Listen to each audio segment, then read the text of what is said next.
If you have been struggling to get sales from your design work or understanding what you really need to do to make money, I have the workshop for you.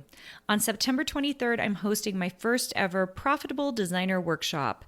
This 1-day, 3-hour workshop is only $97, but I have a discount for all my podcast listeners. Go to carinagardnercourses.com/profit and put in the code podcast for $50 off. I can't wait to see you more profitable. Welcome to the Make and Design Podcast.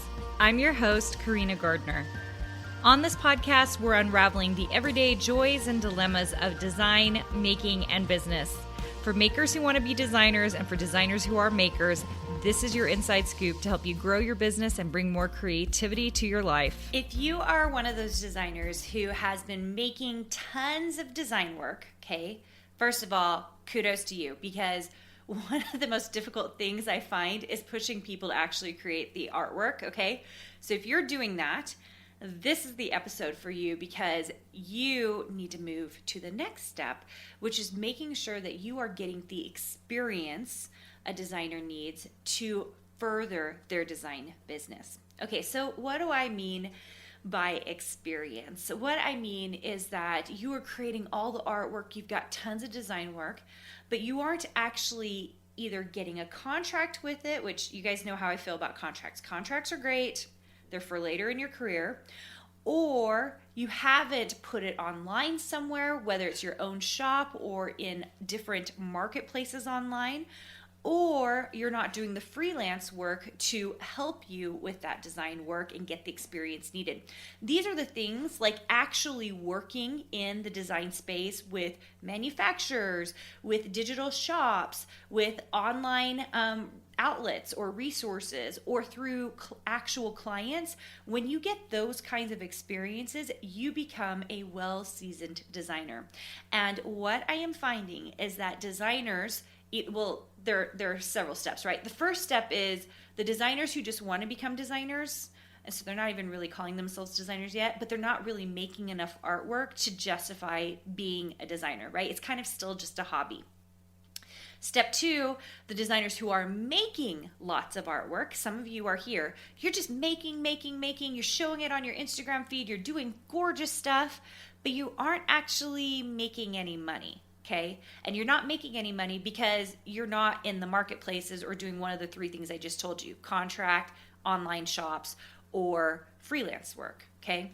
You're not doing any of those things. You're just doing the thing that you're doing right now. Okay. Which is making the artwork. That is still better than the person who's just still thinking about it. Right. I like that you're here and you're actually making the artwork.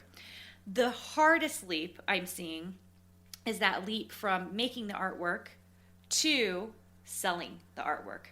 And I don't know why it is that in every marketplace, you guys, sales is the hardest thing, especially for women, because we're so nervous about it. We feel like we're really like, oh, here, buy my stuff.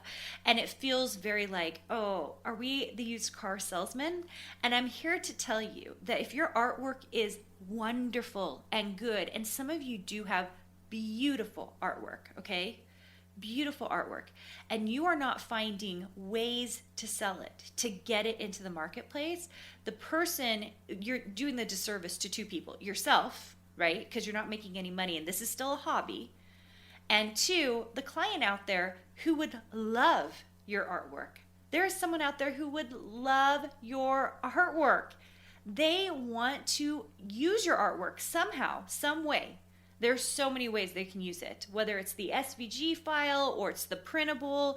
I mean, there are so many ways that the end customer is excited to use your artwork, okay? So if you are stuck in one of those stages, there are ways to get out of it, right? So in stage one, where you're not creating that much, my suggestion for you is we've got to make sure and get faster at Illustrator, and we've got to plan the time. So we're blocking off time every day to design. You guys know, design every day and you will be a designer, okay? Those of you who are designing every day or designing most of the time and you do have a body of work, then your goal is to next get the inside scoop. Find out what marketplaces are out there. Do your research. Figure out if you're going after contracts, digital shops, or freelance work, okay? These are all things we teach, by the way, in Design Suite. And we have a method for how we go about it that helps you be successful. Because as you guys know, just a couple episodes ago, go listen to it. Most designers, they're just going after the contracts first, which is pretty much a way to feel like, oh, I'll never be a designer, because it's so difficult to get the contract. Whereas we can figure out ways to start making money quicker, and then you're going to start getting seasoned and get the experience and be less scared to put your stuff out to the marketplace. If you're putting your stuff on Instagram and just showing it, you are not putting your stuff in the marketplace. That is not sales. That is marketing, and you are showing things, but that it doesn't equate to something, you guys. And those of you who have been in boot camps with me in the past, you will hear me say over and over again, Instagram numbers do not matter for designers. They do not. I spent years not bothering with an Instagram following at all. I didn't even start worrying about Instagram until we started our Design Suite program and we wanted to really reach people.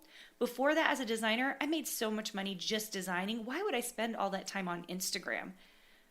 All my shops were doing all the marketing for me. All my contracts were doing the marketing for me. And if you want to hear more about that and my entire framework for how I do those things, you do need to come to a design boot camp, because you're going to hear more about that. But moving on, sorry, I got distracted there. I really need you to really understand that if you are in the space where you are just creating a ton of artwork, that we got to move on. We've got to sell the artwork. We got to figure out how to put it in the marketplace. Because what I find is designers who are making all the artwork, what happens is you are going to get burnt out. You're going to, one day, it might take you a few months, it might take you even a few years to go, why am I still doing this? I don't make any money. It takes up lots of time. It takes me away from my family. And it's not doing anything. And it's because you've been hoping this whole time by posting on Instagram or Facebook all of your designs that someone was going to discover you.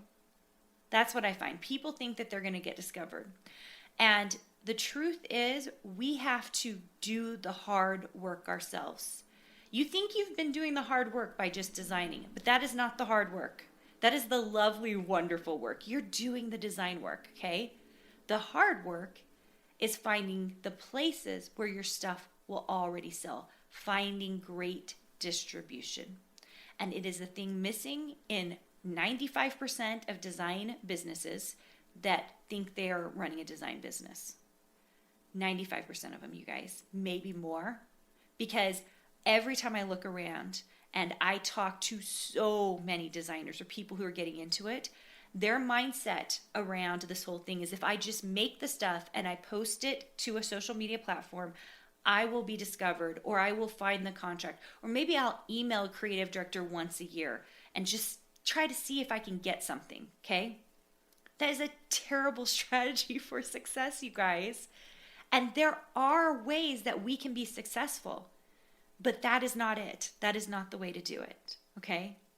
All right, if you want to learn more, you can come check me out at one of my design boot camps at carinagardnercourses.com/design bootcamp.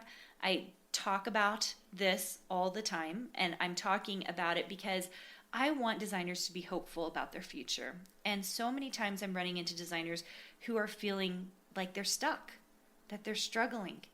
And the truth is, we can get past that. Being stuck and struggling, that is a phase. But we have to make choices to invest in ourselves to get past that.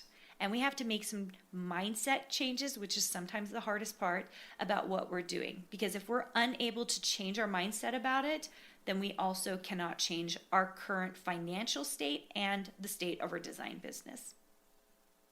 Hopefully that helps you. I can't wait to talk to you guys soon. Hey, did you know that you can visit me at makeanddesign.com to learn more about this podcast and join my VIP group for weekly freebies? I can't wait to see you there.